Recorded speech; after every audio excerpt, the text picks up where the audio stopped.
There was a time, not so long ago, when life wasn't lived by staring down at an iPhone. Yet somehow we still managed to connect with each other on a deeper level. So let's take a look back at what the world was like before smartphones changed everything.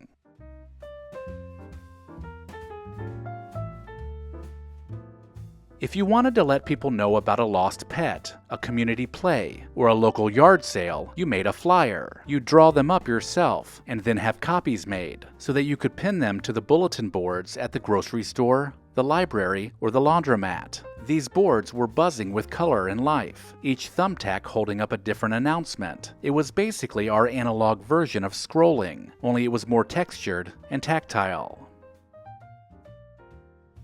There was a time when receiving a phone call meant physically being home. If someone called while you were out, too bad. They'd try again later, or maybe leave a message on your answering machine, if you had one. And when it was a long-distance call, you'd wait patiently around the time they were supposed to call, so you wouldn't miss it. Remember busy signals? There was no call waiting or voicemail, just pure patience and the hope you wouldn't miss a phone call. Paper and pen were how we organized our lives. Grocery lists lived on the fridge. To-do lists were scribbled on notepads. We wrote letters to keep in touch and kept journals to remember how we felt. If you got lost, someone might draw you a little map on a napkin. And in school, passing a note with a doodle or a secret message felt like its own kind of social media, only slower and way more exciting. This was back when handwriting was a big part of our identity. Before online games and streaming platforms, we had to physically go somewhere to be entertained. Kids saved their quarters for the local arcade, where you waited your turn to play your favorite pinball machine or arcade game. In the video store, that was the highlight of the weekend. Wandering the aisles to find a stack of movies was part of the fun, and snagging the last copy of a new release was always satisfying. Prior to text messages, people would have to communicate in person. This meant talking to people face to face. At work, the water cooler became the place to hang out, where people shared their weekend plans or even workplace gossip. For kids, the neighborhood was where they socialized. This meant knocking on your friend's door, occasionally talking to parents, and then deciding what you were going to do that day. Being social back then was a natural part of day-to-day life.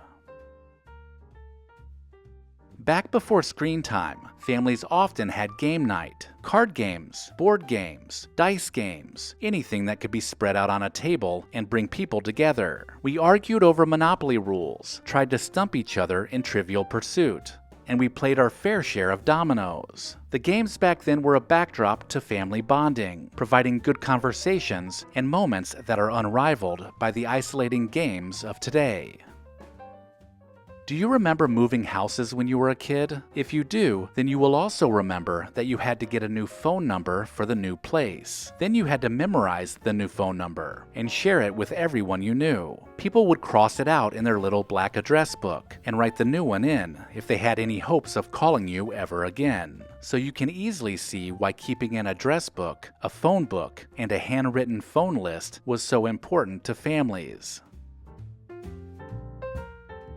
Although reminiscing about the past can stir up many happy memories, it can also be difficult for some. Losing your connection with the people and places that shaped you is natural, but it can also be profoundly sad. Life takes many unexpected turns. I know it has in my life, from managing a career, raising a family, dealing with losing loved ones. All of it takes a toll and can affect your mental health. But something that makes life better is knowing you are not alone, and truly, you are not. Recollection Road is built on community, and by simply skimming the comments, you quickly find out how many others are in the same boat. In this phase of life, there is plenty to look back on, and plenty of things that you long to have back. Life seems to just race by, while the world changes at a rapid pace, all of which can feel overwhelming. That's where therapy comes in. Today's sponsor is BetterHelp, and they're on a mission to make starting therapy easier. They will listen, ask questions, and help you see things from new perspectives. They can give you advice and techniques to make positive changes in your life. Just fill out a questionnaire, and you will match with a therapist in as little as a couple days. Easily switch therapy therapists anytime at no cost if it's not the right fit. With over 7,000 reviews and a 4.3 rating on Trustpilot, BetterHelp is a platform you can trust. Click the link in the description or go to betterhelp.com/recollectionroad and get 10% off your first month of therapy. Before digital cameras were added to smartphones, you couldn't get pictures instantly. You had to take them in by dropping the roll-off at a photo counter and wait days, sometimes a whole week, just to find out if they turned out. Waiting was just part of life. We waited for our favorite TV shows to air, and if you missed them, they were gone until reruns started. So appointment television was born. You also had to wait for music if you were listening to the radio. Waiting for the DJ to play a certain song could test your patience, so sometimes you took matters into your own hands and called in a request. We used to use landline telephones for many things. Not only did we call our best friend, but we used it to order pizza, check movie theater showtimes, and even to find out the time and temperature. Remember that one?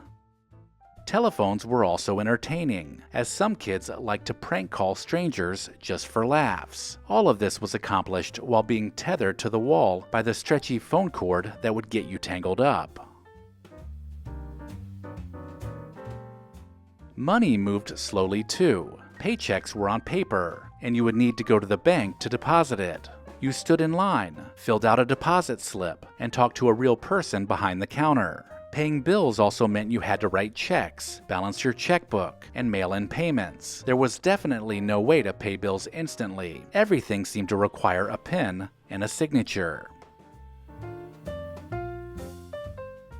Before GPS was built into every phone and car, we had paper maps. Big, awkward, never fold the same way twice maps. You'd spread one out on the hood of the car, tracing your finger along the highways and back roads, hoping to make sense of it all. If you took a wrong turn, you stopped and asked someone for directions. Maybe a gas station attendant, maybe a stranger in a parking lot. It was human navigation powered by local knowledge. While getting lost was inevitable, learning how to read and follow maps was something we all learned how to do.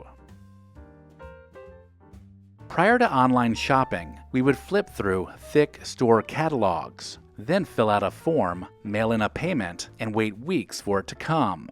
Kids learned about this too by responding to ads in the back of comic books. Sea monkeys, magic sets, and ant farms were popular, and they enticed kids to spend their hard-earned money. Plus, the anticipation of checking the mail each day made the whole process much more exciting. Before technology changed our lives, some words had completely different meanings. Trolls lived under bridges, not in the comment sections. Amazon was just a river, not a place to buy anything. Clouds were in the sky, not for storing files. And posting was for a bulletin board, not social media. It's fun to remember a time when things were a little more hands-on and a little less instant. Let me know in the comments if I missed anything, and make sure to check the description of this video for links to pick up a t-shirt and sign up for the newsletter. Thank you to our loyal Patreon supporters listed here. Visit patreon.com/recollectionroad to join the club.